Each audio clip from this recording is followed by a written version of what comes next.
So hello friends, welcome to GATE academy.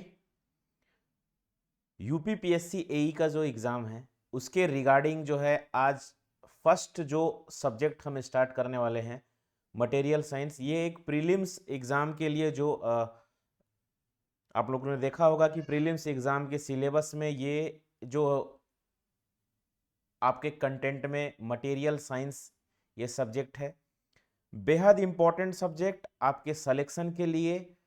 सबसे पहली चीज। दूसरी चीज, इसमें आपको एक चीज ध्यान रखना है कि ये वो सब्जेक्ट है जो आपको एग्जाम में रैंक दिलाएगा, क्योंकि इसमें आपको ऐसे ऐसे क्वेश्चंस देखने को मिलेंगे जो कहीं डीप से, किसी मॉडरेट टाइप से, या फिर इजी वे में, किसी भी वे में इससे आपको क्वेश्चन पूछ सकता है। दूसरा चीज, ये जो सब्जेक्ट है ये कॉन्सेप्चुअल है। कुछ चीजें इसको आप कॉन्सेप्ट से जब नहीं पढ़ेंगे तो चीजें रटे जैसे रहेगी और चीजों को क्या करेंगे, आप भूल भी सकते हैं। और यही जो है आपको लेक कर जाएगा एग्जाम में सिलेक्शन होने के लिए। प्रीलिम्स में जो मटेरियल साइंस का सब्जेक्ट है, इसको आपको मटेरियल की जो प्रॉपर्टीज है, जैसे कि जो ये जो है एक एई लेवल का एग्जाम है, तो आपको जो है मटेरियल्स के बारे में पता होना चाहिए, क्योंकि बहुत सारे मशीनरीज रहती है। अ, जैसे कि मशीनरीज में जो बहुत सारे प्रोसेसेस होते हैं कि कौन से प्रोसेस से कौन सा, तो आपको ये चीज़ें पता होना चाहिए कि वेल्डिंग में टफनेस क्या होता है, फॉर्जिंग में टफनेस क्या होता है, डक्टिलिटी क्या होता है, कौन सा मटेरियल ऐड हुआ होगा जिसके कारण इसका टफनेस इंक्रीज है, कौन सा मटेरियल इसमें ऐड किया गया है कि इसका टफनेस जो होता है डिक्रीज है। तो बहुत सारे ऐसे मटेरियल्स है, जैसे कास्ट आयरन हो गया, जैसे आप लोगों ने रोजमर्रा की जिंदगी में सुना होगा, आयरन हो गया होगा, अलॉय हो गया होगा। ये सारी चीज़ों की जानकारी आपको होना ज़रूरी है, ताकि आप अपने वर्क प्लेस पे एक इफ़ेक्टिव टेक्निकल नॉलेज के साथ, बहुत बेहतरीन एक शार्प टच के साथ आप उतर पाए और अपने काम को बेहतर कर पाए। तो इस सब्जेक्ट का उद्देश्य जो है ये यही है कि आपको एटलीस्ट जो होता है, जो फिजिकल मटेरियल है, जो हमको दिखता है, जो रोज़मर्रा की ज़िंदगी में जो मशीनरी में यूज़ करते हैं, उसको मटेरियल वो क्या है, वो कैसे है, तो इसको हमको क्या करना है, यही सब सारी चीज़ों को इसमें हमको देखना है और पढ़ना है। बहुत सारे कॉन्सेप्ट इसमें होते हैं, ठीक है, कुछ डीप डाउन कॉन्सेप्ट होते हैं। तो ये सारे कॉन्सेप्ट को क्या करना है, आपको याद रखना है। जो भी चीज़ मैं यहाँ पर पढ़ाऊँगा, माय डियर फ्रेंड्स, आपको एपिसोड 1 से मेरे साथ रहना है, और जब तक इस सब्जेक्ट को मैं ख़त्म नहीं कर देता, आप मेरे साथ बने रहिए। आप देखेंगे कि बस एक पेन और कॉपी उठाइए, जो मैं यहाँ पर कंटेंट दे रहा हूँ उसको लिखिए। आप देखेंगे कि क्वेश्चन यहाँ से हाईजेक होने वाला है। समझ में आ गया? तो इस सीरीज का नाम ही मैं रख दूंगा कि हाईजेक सीरीज। तो यहाँ से आपके क्वेश्चन जो होते हैं हाईजेक होंगे सीधा आपके यूपीपीएससी एई के एग्जाम में। तो इसको मैं टाइमली इसको कवर करूंगा इस सब्जेक्ट को। Before going to start this subject, जैसा कि आपको जानकारी होगा कि गेट एकेडमी आरआरबी जेई के एग्जाम के लिए आपके सामने शुरू से खड़ा हुआ है। तो सीबीटी 1 का एग्जाम ओवर हो चुका है। सीबीटी 2 का जो एग्जाम है ये कुछ दिनों बाद ये हो जाने को है, क्योंकि इसमें ज़्यादा समय नहीं देने वाला है। इसको आपको ध्यान रखिएगा कि ये एक ई नेविगेटर गेट एकेडमी ने लॉन्च किया है, जिसमें 4041 क्वेश्चन आपको देखने को मिलेंगे। इसमें टेक्निकल और नॉन टेक्निकल के सब्जेक्ट वाइज क्वेश्चन है, और प्रीवियस ईयर के क्वेश्चंस यहाँ पर देखने को आपको मिलेंगे।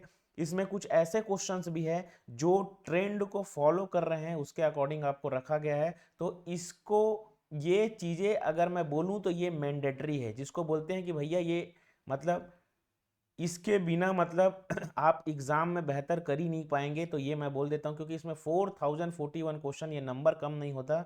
इतना क्वेश्चन आप करके जाएंगे ना, तो आपको पूरे क्वेश्चन आपके आंख के सामने से दिखेंगे, और क्वेश्चन को आप आधा पढ़ के ही answer A B C D लगाना चालू कर दोगे। इस टाइप के क्वेश्चंस का सीरीज के साथ इसको नेविगेटर को गेट एकेडमी ने लॉन्च किया है। तो जो भी स्टूडेंट अवाइल नहीं किए हैं, इसको जाइए अवाइल कीजिए। लिंक जो होता है डिस्क्रिप्शन बॉक्स में आपको मिल जाएगा। इसका जो प्राइस है 333 है। तो एकदम नॉमिनल प्राइस में एक e book, why e book, बहुत सारे स्टूडेंट का क्वेश्चन रहता है, sir why not hard copy, why e book. तो e book my dear friends, आपको कंप्यूटर के साथ आपके आंख, आपके ब्रेन को जब तक आप प्रैक्टिस नहीं कराओगे तो एग्जाम में कैसे कर पाओगे, क्योंकि वहां पे तो आपको सीबीटी कंप्यूटर बेस्ड टेस्ट ही होना है। तो इसका आपको ध्यान रखेंगे। एक बहुत बेहतरीन हैंडबुक एक बहुत बेहतरीन हैंडबुक। आप दुनिया का कोई भी एग्जाम दे रहे हो, अगर आप मैकेनिकल के हो तो आप ध्यान रखिए, इसमें कॉन्सेप्ट, थ्योरी, फॉर्मूला, ये सारी चीजें इंक्लूड है। और इसका यूज देखिए, ये GATE, ES, PSU, SSC, RRB, AE and JE, जो भी कॉम्पिटिटिव एग्जाम है उसके लिए एक ये बेहतरीन बुक है। ये कलर्ड कलर्ड प्रिंट, मतलब एकदम ब्यूटीफुल कलर प्रिंट में आपको अवेलेबल है। अब इसका प्राइस देख लीजिए कितना है। आप इसको अवाइल कीजिए, आपको लगेगा कि हम लोगों ने सारा 4 साल का कोर्स मटेरियल ही खरीद लिया। उसमें वो सारे कॉन्सेप्ट, सारे फॉर्मूले, वो हर चीज दिया है जो आपके एग्जाम में आते हैं। तो जो एक होता है ना कि हम यार प्रैक्टिस कर रहे हैं तो की नोट्स बना रहे हैं, तो आपको उस बनाने का जरूरत नहीं है, बस उसमें आप ऐड ऑन कीजिए, क्योंकि 90% चीजें, क्योंकि देखिए आप टेस्ट सीरीज दिलाते जाएंगे, हो सकता है कुछ कॉन्सेप्ट उसमें छूट गया होगा, तो आप टेस्ट सीरीज जब दिलाते जाएंगे तो 90% आप देखेंगे उसमें चीजें कवर है। मैं बोलूँगा 95+, तो ये अतिशयोक्ति नहीं होगा। आपको सिर्फ 5% इस हैंडबुक में मेहनत करना है, आप देखेंगे आप टेक्निकल के कोई भी एग्जाम में बहुत जबरदस्त परफॉर्मेंस कर पाएंगे। तो before going to let, we have to start this subject.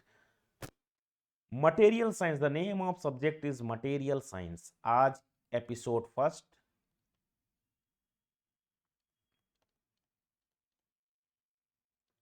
इस सब्जेक्ट में सबसे पहले आपको मैं बता दूं, ये टोटल 100% थ्योरी है। ये 100% थ्योरी, क्योंकि ये एई लेवल का एग्जाम है। यहां से अगर मैं बोलूं कि न्यूमेरिकल आता है क्या सर, सर इसमें न्यूमेरिकल नहीं आता है। अगर मैं बात करूं कि जो हम स्ट्रक्चर पढ़ेंगे, एफसीसी स्ट्रक्चर, बीसीसी स्ट्रक्चर, या आप 12th स्टैंडर्ड में भी पढ़े होंगे, तो वहां से जो मिलर इंडिसेस आप लोगों ने देखा होगा, तो वो क्वेश्चंस भी आते हैं, तो उसको मैं न्यूमेरिकल में इंक्लूड नहीं करता हूं। उन सारी चीजों को मैं थ्योरी में इंक्लूड करता हूं। तो मटेरियल साइंस आपका 100% एक थ्योरी सब्जेक्ट है। इसका वेटेज अगर मैं एग्जाम में बात करूं तो यहां पर आपको 8 to 10 क्वेश्चंस देखने को मिलेंगे। इसमें क्वेश्चन इजी लेवल के भी रहते हैं, मॉडरेट लेवल के भी रहेंगे, और टफ लेवल के भी रहेंगे। Easy, moderate and tough. Moderate and tough level के जो क्वेश्चंस होते हैं, इसके लिए आपको कॉन्सेप्ट जानना जरूरी है। विदाउट कॉन्सेप्ट आप क्वेश्चंस नहीं लगा सकते, गलत कर दोगे। इसीलिए ये सीरीज, जिस सीरीज का नाम है हाईजेक सीरीज, उसको आपको अटेंड करना जरूरी है through out the subject. Easy, ये जो इजी वाले जो क्वेश्चंस होंगे, इसको मोर देन 80% लोग बनाते हैं। मॉडरेट वाले जो क्वेश्चन होते हैं उसको मोर देन 50% लोग बनाते हैं। और ये जो टफ क्वेश्चंस आते हैं, ये वही लोग बनाते हैं जो सिलेक्शन लेकर जाते हैं। क्योंकि आपको पता है कि इतना कंपटीशन हो चुका है, आप बिना सोच रहे होंगे कि आप बिना अच्छे से प्रैक्टिस किए आप कोई एग्जाम को क्रैक कर लेंगे, तो बिल्कुल गलत फहमी में है। अगर सिलेबस आपका नॉर्थ, साउथ, ईस्ट, वेस्ट है, तो पहले जब होता था कि सपोज ये टोटल मैकेनिकल का सिलेबस है, तो एक एरिया से ही क्वेश्चन पूछता था। अब आपको कोई भी एरिया नहीं छोड़ना है। ये जो कॉन्सेप्ट चला था ना, इंपॉर्टेंट क्या है सर, इंपॉर्टेंट पढ़ ले क्या, एवरीथिंग इज इंपॉर्टेंट। क्योंकि अब कंपटीशन में इंपॉर्टेंट का मतलब होता है इंटायर सिलेबस। इंटायर सिलेबस आपका इंपॉर्टेंट है। तो ये आपको स्ट्रक्चर में बता दिया। 100% इसमें क्या है, एक थ्योरी सब्जेक्ट है। इसमें 8 to 10 क्वेश्चंस आपके यूपी पीएससी एई एग्जाम में आपको देखने को मिलेंगे। यही वो सब्जेक्ट है जो आपको सिलेक्शन की ओर लेकर जाएगा।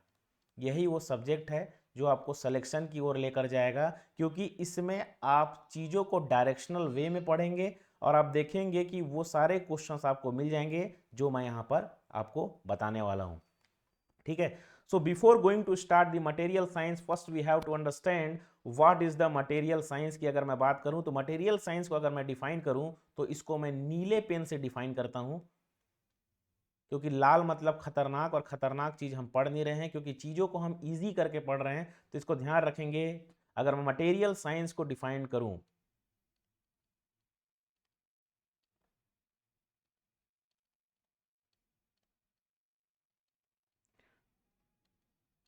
तो इसको मैं बोल सकता हूं, देखिए ये नहीं है कि यही क्वेश्चन आएगा। सबसे पहले मुझे बेस बनाना है, मुझे अभी बेस बनाना है आपके सब्जेक्ट के। तो पहले जानो तो मटेरियल साइंस है क्या चीज। तो अभी इस लेक्चर में सिर्फ आपको मैं बेसिक चीजें बताऊंगा, और ध्यान से सुनिएंगे, इस लेक्चर के 30 मिनट लेक्चर में आपको एक क्वेश्चन एग्जाम में दिख जाएगा। तो मटेरियल साइंस की अगर मैं बात करूं तो इसको मैं सिंपली डिफाइन करता हूं एकदम सुंदर तरीके से। चेंज ऑफ फेज मीन्स, इसको मैं फिर से मीन्स लिख देता हूं, either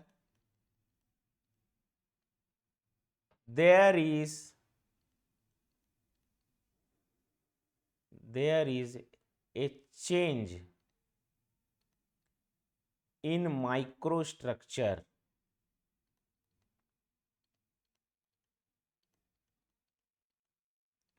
or there is change in lattice structure। ठीक है, यहां पर मैं इजी वर्ड भी यूज कर सकता था। यहां पर जो मैंने वर्ड यूज किया ना, क्या चीज, लैटिस,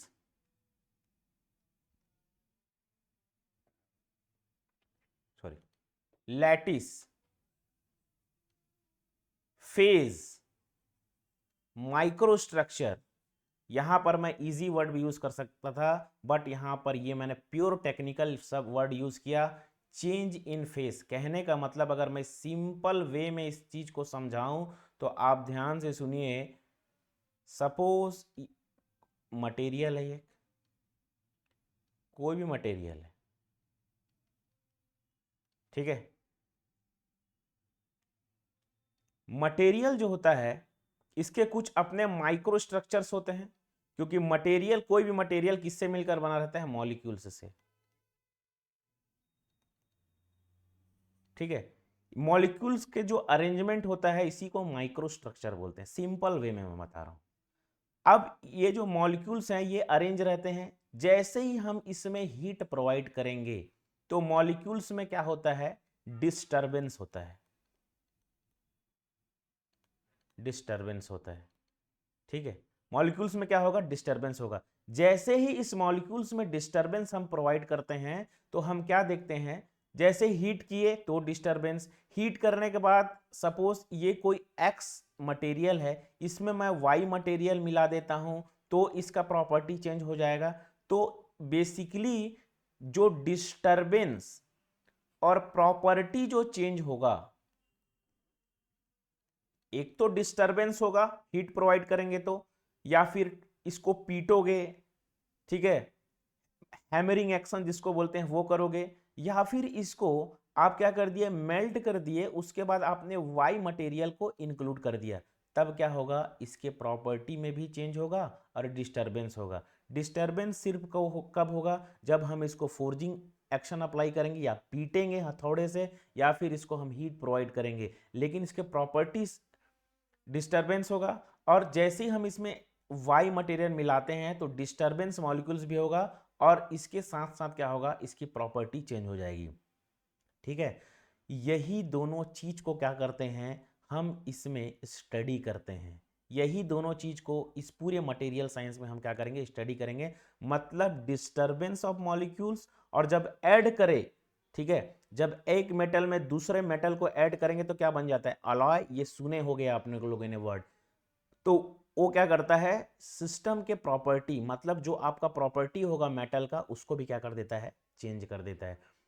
यही चीजों को आप पूरे मटेरियल साइंस में पढ़ते हो, अलग अलग टेक्निकल टर्म में। समझ में आ गया क्या, अलग अलग टेक्निकल टर्म में।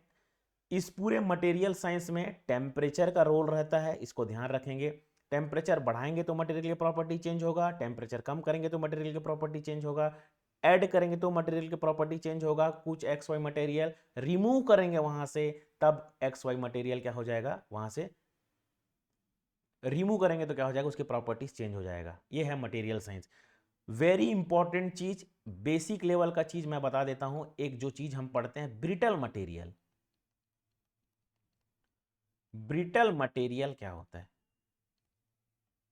Before going to start material, सबसे पहले दो मटेरियल आप लोगों ने पढ़ा होगा रोजमर्रा की जिंदगी में, यह भी आप या तो आप इंजीनियरिंग में रहे होगे तो ये दो चीज आपको बहुत परेशान किया होगा, और इसका आपको एग्जैक्ट जो होता है डेफिनेशन नहीं मिला होगा। क्या चीज? ब्रिटल मटेरियल और डक्टाइल मटेरियल का। अगर मैं इसको सिंपली डिफाइन करूं कि ब्रिटल मटेरियल क्या होता है, तो याद रखो कि सपोज एक कोई मेटल है, ये ब्रिटल है कि डक्टाइल है, तो इसको हम क्या करते हैं, सबसे पहले इसमें हम टेंसाइल फोर्स अप्लाई करेंगे। जैसे ही टेंसाइल फोर्स अप्लाई करते हैं, इसको खींचते हैं, अगर इसमें लेस देन 5% इलोंगेशन होगा, लेस देन 5% इलोंगेशन, समझ में आ गया? मतलब ये चेंज, ये लेंथ क्या है? एल है। जैसे ही हम खींचेंगे तो क्या हो जाएगा? कुछ तो लेंथ बढ़ेगा ना यार, कुछ तो लेंथ बढ़ेगा ना। तो लेस देन 5% इलोंगेशन होगा, वही क्या होता है हमारा ब्रिटल मटेरियल। एक वर्ड में ब्रिटल मटेरियल का एग्जाम्पल, सॉरी डेफिनेशन। बट अगर मोर देन 5% इलोंगेशन हो गया, मोर देन 5% अगर इलोंगेशन हो गया, तो आपको समझ जाना है जो मेटल है वो क्या है? Ductile material. इजी और एकदम स्वीट एग्जाम्पल इसका हम देखते हैं। कास्ट आयरन, ये क्या होता है आपका? Brittle material. माइल्ड स्टील ये क्या होता है आपका? Ductile material. जिसको यूटीएम मशीन अपने कॉलेजों में आपने देखा होगा, अल्टीमेट टेंसाइल टेस्टिंग मशीन, उसमें आप लोगों ने जो रॉड यूज़ किया होगा, उसी को रॉड को हम लोग क्या बोलते हैं? माइल्ड स्टील की रॉड। ये दोनों चीज़ें हम देखेंगे। कास्ट आयरन क्या होता है, माइल्ड स्टील क्या होता है, ठीक है? बस आप इसको इतना समझिए कि ब्रिटल मटेरियल क्या होता है कि जिसमें टेंशन जो होता है, जैसे मैं वहाँ पर आपको एकदम एग्जैक्ट टेक्निकल वर्ड बताया कि लेस देन 5%, मतलब आप खींचे और टूट गया, तो आप ऐसा तो नहीं बोल सकते कि सर जो खींच रहे हैं टूट गया, वो ब्रिटल मटेरियल है, वो नहीं होता। लेस देन जिसमें 5% इलोंगेशन होता है वो ब्रिटल मटेरियल होता है, जिसमें मोर देन 5% इलोंगेशन होता है वो डक्टाइल मटेरियल होता है। ये बेसिक चीज है, ये आपको आना चाहिए। अब कुछ क्वेश्चन जिसमें डायरेक्ट आपके एग्जाम में आएगा, ठीक है? क्वेश्चन ए के एग्जाम में किस टाइप का क्वेश्चन आएगा? अगर बेसिक लेवल के क्वेश्चन की अगर मैं बात करूं, देखो कुछ, देखिए एक फेज डायग्राम का भी क्वेश्चन आता है। व्हाट इज फेज डायग्राम, तो इसको ध्यान रखेंगे। ये सारी चीजें बताऊंगा, बस आज की क्लास में मैं बेसिक चीजें बता रहा हूँ। व्हाट इज फेज डायग्राम, तो अगर मैं इसको डिफाइन करूं तो एक पेन और पेपर में, मैंने पहले बोला था, जो भी चीजें यहां पर बोल रहा हूं उसको लिखिए, आपका कंटेंट डेवलप होगा और आप सारी चीजों को बहुत बेहतरीन तरीके से हैंडल कर पाएंगे जो क्वेश्चंस आपके एग्जाम में आएंगे। तो फेज, ये फेज, अब ये फेज क्या होता है अगर इसको मैं इजीली समझाऊं आपको, देखिए लिक्विड होता है ना, वो वेपर में कन्वर्ट होता है, तो डायरेक्ट नहीं हो जाता है। समझ में आ गया? हम लिक्विड को हीट देते जाते हैं, हीट देते जाते हैं, हीट देते जाते हैं, हीट देते जाते हैं, हीट देते जाते हैं, हीट देते जाते हैं। एक ऐसा समय आता है कि जैसे ही हम उसमें 1 डिग्री और बढ़ा दें तो वेपर में कन्वर्ट होना चालू हो जाता है। इसी को बोलते हैं क्या हम लोग? फेज। ये फेज है, यही फेज है, लिक्विड से वेपर में। समझ में आ गया? अब वेपर से लिक्विड में कन्वर्ट करना होगा तो क्या हो जाएगा? वेपर है, हम इसको ठंडा करते गए, ठंडा करते गए, करते गए, करते गए, करते करते करते गए, एक समय ऐसा आएगा कि ये पूरा वेपर किस में कन्वर्ट हो जाएगा? लिक्विड में कन्वर्ट हो जाएगा। समझ में आ गया क्या? तो ये जो ये हीट का फॉर्म होता है, ठीक है, कि क्वेश्चन होगा कि सर ऐसा कैसे पता चलेगा कि अब जैसे ही 1 डिग्री हम बढ़ाएंगे तो फेस चेंज कर पाएगा? तो याद रखना, एक सैचुरेटेड टर्म यूज होता है, सैचुरेटेड, ठीक है? सैचुरेटेड, सैचुरेटेड कहने का मतलब क्या है कि मतलब अब ओवर हो गया, अब थोड़ा भी ज़्यादा होगा तो चीज़ें जो है चेंज होना चालू हो जाएगी। लिक्विड के टर्म पे इसको हम लोग बोलते हैं सैचुरेटेड लिक्विड। सैचुरेटेड लिक्विड कहने का मतलब ये होता है कि जैसे ही अब और टेम्परेचर मैं प्रोवाइड करूंगा तो कहाँ से कन्वर्ट होना चालू हो जाएगा? ये लिक्विड वेपर में कन्वर्ट होना चालू हो जाएगा। समझ में आ गया? अब वेपर को अगर मैं क्या करूंगा? हीट रिमूव करूंगा, रिमूव करूंगा, रिमूव करूंगा, एक ऐसा टाइम आता है कि ये जो वेपर है किस में कन्वर्ट होना चालू हो जाता है? लिक्विड में। इसको मैं बोलता हूं क्या? इस पॉइंट को सैचुरेटेड लिक्विड वेपर। समझ में आ गया? सैचुरेटेड कहने का मतलब क्या होता है कि अब वो मैक्सिमम टेम्परेचर गेन कर चुका है, थोड़ा सा भी टेम्परेचर बढ़ाएंगे तो क्या हो जाएगा, उसके फेस चेंज होना चालू हो जाएंगे। वेपर अगर लिक्विड में कन्वर्ट कर रहे हैं तो मैक्सिमम क्या कर रहा है, वो टेम्परेचर को रिमूव कर दिया है। जैसे ही हम टेम्परेचर को और 1 डिग्री रिमूव करेंगे तो क्या हो जाएगा, ये लिक्विड में कन्वर्ट होना स्टार्ट हो जाएगा। तो ये सारी चीजें हैं, ठीक है। तो इस सारी चीजों को ब्रीफ में पढ़ेंगे। बस यहां पर एक जो डेफिनेशन लिखा रहा हूं उसको आप लिखिए। आई होप आप इसको लिख रहे होंगे, ठीक है। ये it's my guarantee to all my dear friends, जो भी यहां पर मैं करा रहा हूं ना वो सारे क्वेश्चंस आपको एग्जाम में बराबर दिखेंगे, इसीलिए नोट्स बना लो। यही आपको सिलेक्शन दिलाएगा। कौन सा, मटेरियल साइंस। लिखिए, a phase diagram has temperature, a phase diagram has temperature as its, ये क्वेश्चन आया हुआ है इसलिए मैं बोल रहा हूं, as its ordinate and alloy composite, alloy composite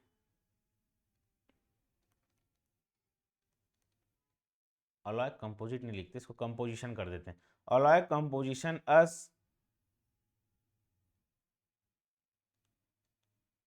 अपसीसा।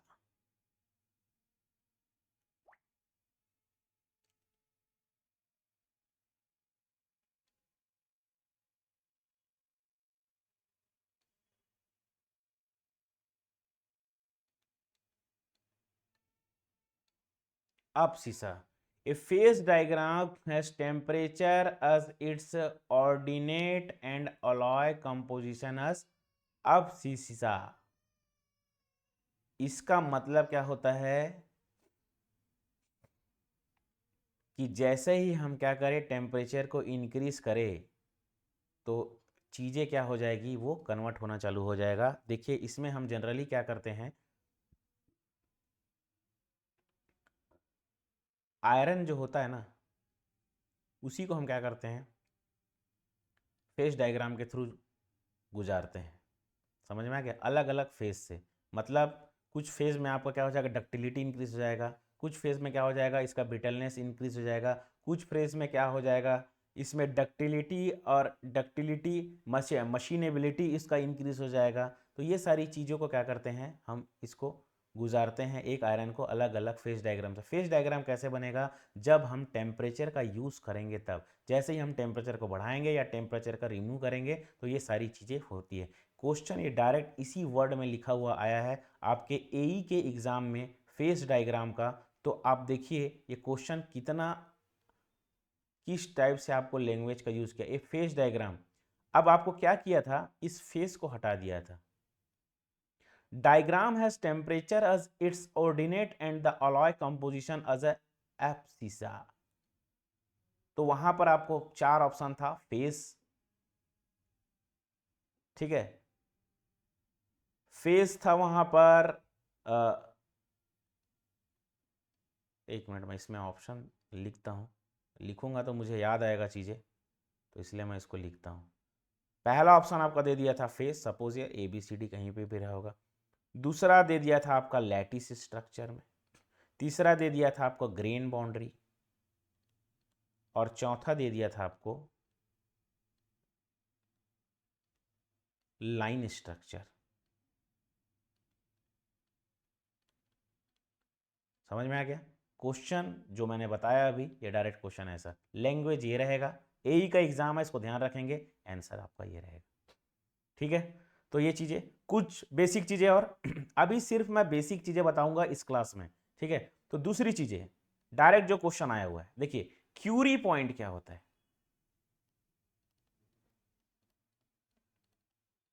Pen paper में आप इसको लिखिए। क्यूरी पॉइंट क्या होता है, ये आया हुआ क्वेश्चन है। There is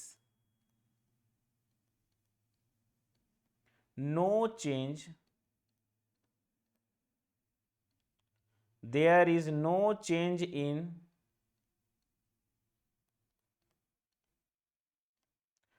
phase and alloy, phase and alloy magnetic property are disappearing. देखिए इसमें आप एक चीज ध्यान रखिए कि जैसे कि हमको क्या पता है कि नहीं,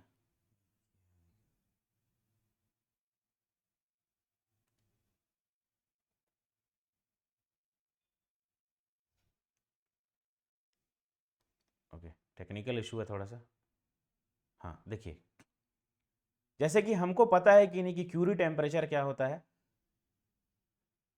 सभी मटेरियल का क्या होता है, मैग्नेटिक प्रॉपर्टी होता है। सभी मटेरियल क्या होता है, मैग्नेटिक प्रॉपर्टी होता है, मैग्नेटिक प्रॉपर्टी।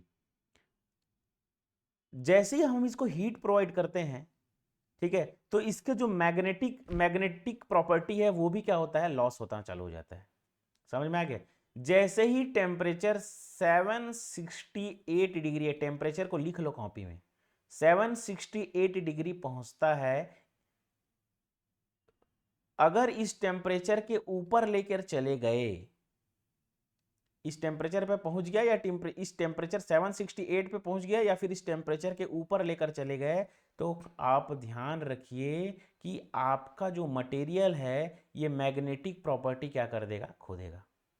आपका जो मटेरियल है वो मैग्नेटिक प्रॉपर्टी क्या देगा, खो देगा। ठीक है, इसमें जो मैग्नेटिक प्रॉपर्टी है इसका टेम्परेचर क्या है, 768 डिग्री सेंटीग्रेड। इसका जो मैग्नेटिक प्रॉपर्टी क्या है वो 768 डिग्री सेंटीग्रेड है इसका मैग्नेटिक प्रॉपर्टी। तो इसको आपको ध्यान रखना है। 768 पे पहुंच गया, मैग्नेटिक प्रॉपर्टी क्या हो जाएगा, डिसअपियर हो जाएगा। क्वेश्चन आया था कि क्यूरी पॉइंट का टेम्परेचर क्या होता है, पहला क्वेश्चन देख लीजिए 768 डिग्री। दूसरा क्वेश्चन आया था कि उस पॉइंट पर, उस पॉइंट को क्या बोलते हैं जहां पर मैग्नेटिक प्रॉपर्टी डिसअपियर हो जाता है, किसका, मैग्नेटिक प्रॉपर्टी किसका डिसअपियर हो जाएगा, आपके मटेरियल का। तो उस पॉइंट को हम लोग क्या बोलते हैं, तो ध्यान रखिएगा my dear friends, this point is called as Curie point. ठीक है, ये चीजें हमको समझ में आई। दूसरा चीज, ये सब क्वेश्चन आया हुआ है। दूसरा तीसरा चीज सॉरी, पैरामैग्नेटिक, पैरामैग्नेटिक मटेरियल। अब ये पैरामैग्नेटिक मटेरियल क्या होता है, इसमें क्या होता है, electrons are unpaired, electron are unpaired and such alloy exhibit colour. ये आपको ध्यान रखना है पैरामैग्नेटिक मटेरियल में। ठीक है, इसको मैं ज्यादा एक्सप्लेन नहीं करूंगा। दूसरा क्वेश्चन है डाईमैग्नेटिक मटेरियल, डाईमैग्नेटिक मटेरियल। दूसरा पॉइंट है हमारा क्या, डाईमैग्नेटिक मटेरियल। तो डाईमैग्नेटिक मटेरियल के बारे में बात करूं तो इसको हम लिखेंगे electrons are paired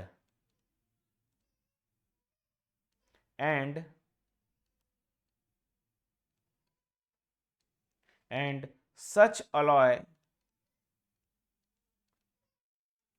are colorless। इस चीज को आपको ध्यान रखना, सच अलॉय आर कलरलेस। तीसरे टाइप का जो मटेरियल है, सबसे पहले मैंने आपको क्या बताया यहाँ पर, पैरामैग्नेटिक मटेरियल। तो यहाँ पे जो चीजें हैं आपको ध्यान रखना है, एग्जिबिट कलर। डाईमैग्नेटिक मटेरियल, इसमें आपको ध्यान रखना है अलॉय क्या करता है, ये कलरलेस होगा। यहाँ पर अलॉय ये क्या हो जाएगा, कलर होगा, ये कलरलेस होगा। थर्ड चीजें हम यहाँ पे देखते हैं, ferromagnetic,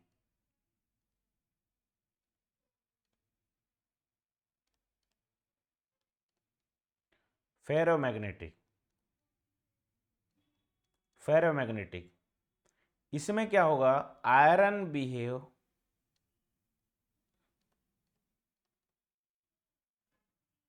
iron behaves paramagnetic.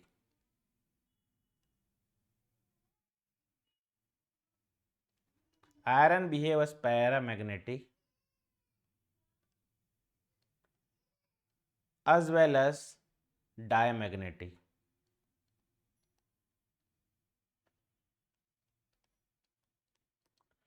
Iron behaves paramagnetic as well as diamagnetic. ये तीन चीजें आपको ध्यान रखना है। समझ में आ गया? Colourless diamagnetic. फेरोमैग्नेटिक क्या होता है? Iron behaves paramagnetic as well as diamagnetic, ferromagnetic. ये चीजें आपको क्या करना है, इसमें ध्यान रखना है। ठीक है। यहाँ पे जो मैंने आपको बेसिक लेवल की चीजें, दो चार चीजें बताई, वो आपके एग्जाम में आया हुआ है। ठीक है, ये एक बेसिक स्ट्रक्चर है, ये बेसिक क्वेश्चंस है जो आपको एग्जाम में देखने को जरूर मिलेगा। नेक्स्ट चीजें जो मैं आपको सिखाऊंगा, यहां पर आप देखिए,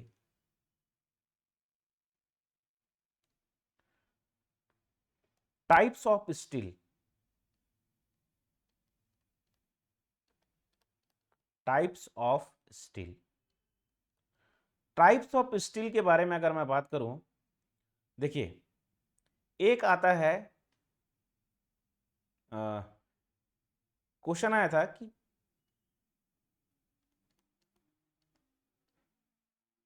head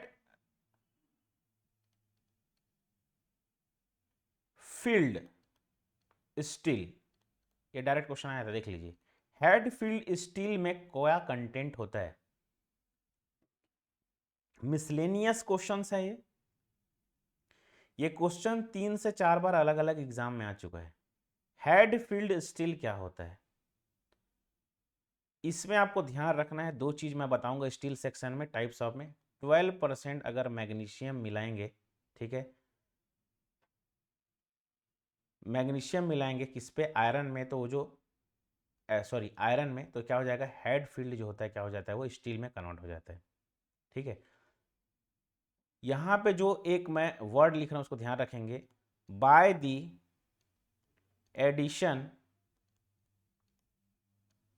addition of silicon, if the removal by the addition of silicon, if the removal of oxygen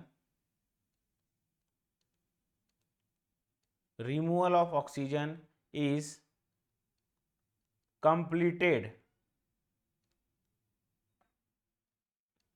removal of oxygen is complete by the addition of silicon, if the removal of oxygen is complete, it is called killed steel, sorry killed steel।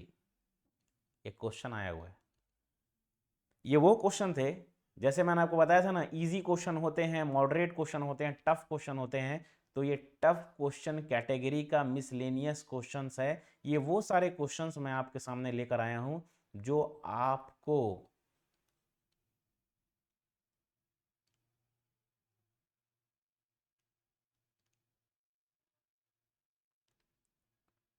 Killed steel, ठीक है, ये वो सारे question है जैसे killed steel. हम क्या करेंगे? सिलिकॉन ऐड करेंगे और ऑक्सीजन को क्या करेंगे? रिमूव करेंगे, तो killed steel. Head field steel क्या हो जाएगा? जिसमें 12% क्या रहेगा? मैग्नीज रहेगा, Mn। दो चीजें याद रखेंगे यहां पर स्टील से, ठीक है। ये क्वेश्चन बराबर आ सकता है एग्जाम में, ये क्वेश्चन बराबर आ सकता है एग्जाम में, इसको ध्यान रखेंगे। दूसरी चीजें, कुछ कास्ट आयरन के बारे में अगर मैं बात करूं, तो सबसे पहला यहां पर मैंने स्टील के बारे में आपको मिसलेनियस बताया, अब कास्ट आयरन के, ग्रे कास्ट आयरन, ये चीजें आपको पता होना चाहिए। प्रीलिम्स के एग्जाम में डायरेक्ट यहां से ही क्वेश्चन आपको उठ के आएंगे। Grey cast iron, what is grey cast iron? Carbon is present, इसमें आप नोट डाउन कर लो, carbon is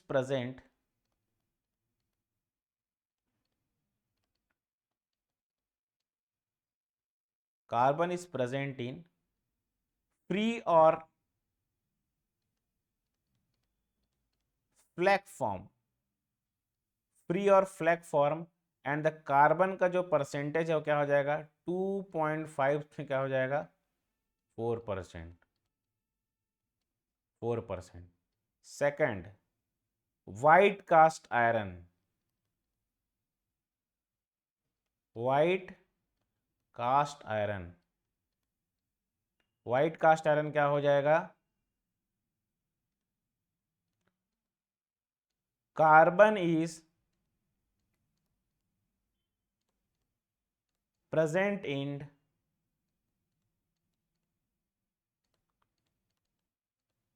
combined form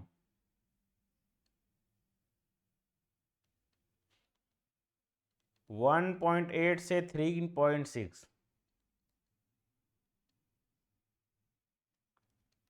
carbon is present in combined form 1.8 to 3.6। chilled cast iron,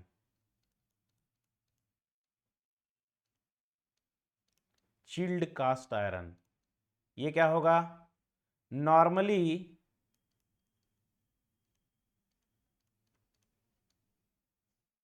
freeze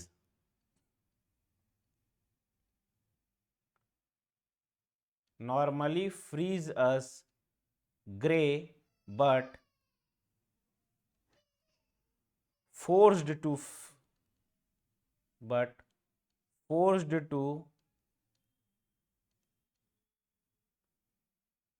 freeze as white।